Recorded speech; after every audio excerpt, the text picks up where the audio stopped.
Hey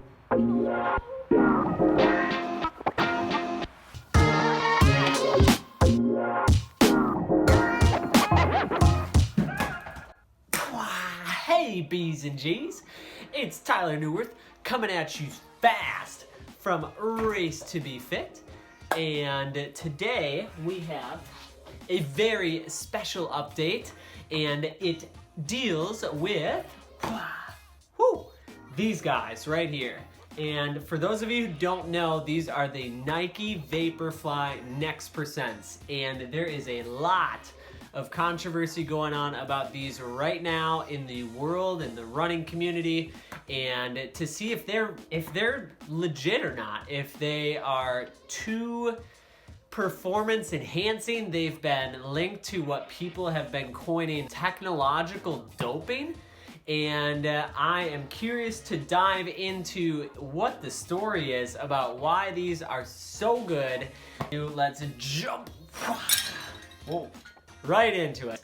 On January 31st, so yesterday, the World Athletics, formerly, I believe it was like October of 2019, it was known as the IAAF, but now it's known as World Athletics.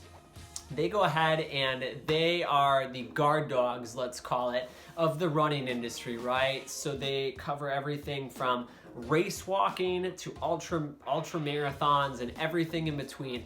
They make sure that every competition that takes place where, you know, it's on a global scale where you can win money and et cetera, that it's fair and it's equal. And once again, that spirit of kind of the sport, I was reading that a lot. Like they mentioned, the spirit of the sport remains true when it comes to competition, right? So they laid out 4 parameters of what is in essence fair when it comes to the type of shoe that athletes can use in competition. It would be, number 1, a shoe cannot be worn in competition if the sole of such is more than 40 millimeters, okay? And oddly enough, when you go ahead and you measure out the VaporFly Next percents, guess what? 40 millimeters. Number 2 is in that cutout, right? You saw that carbon plate. It ran kind of from the heel all the way down to the forefoot.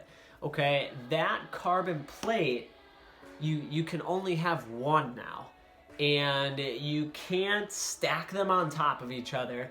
And although they did mention that it can be in pieces, right? So you can have one plate in pieces, but as long as they're not overlapping or stacked on top of each other, I believe they mentioned that it has to be in one plane, right? One plane of the shoe.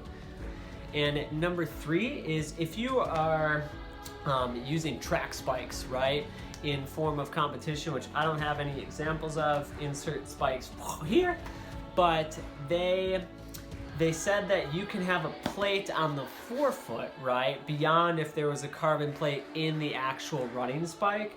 You can have a plate up front to obviously have something to attach those spikes to the shoe. So that's obviously a factor. Now, the last thing that they mentioned in this new update or regulation is as of April 30th of 2020, right, any shoe that's used in competition at that point onward has to be in production and available to the public 4 months prior to the date of competition in order for you to use them. So that means, I think majority-wise, that was a decision made to cut down on these prototypes that these companies are coming out with. Like, think about Eli Kipchoge. He had I believe it was the Vaporflys, and they had numerous carbon plates and various like extra layers of cushioning. Something like that is definitely not going to be allowed or deemed accessible in this new regulation. Now, a statement that I'm going to go ahead and put this up on the screen so you guys can see it. A statement from the World Athletics directly says, at least 4 months prior to an international competition at which an athlete proposes to wear a shoe that has not previously been used in international competitions, the athlete or their representative must submit to World Athletics the specification, the size, the dimensions, the sole thickness, structure, etc. of that new shoe, confirm if the new shoe is to be customized in any way, and provide information about the availability of this new shoe on the open retail market. After reviewing this information, World Athletics may request that samples of the shoe may be submitted by the manufacturer for further examination.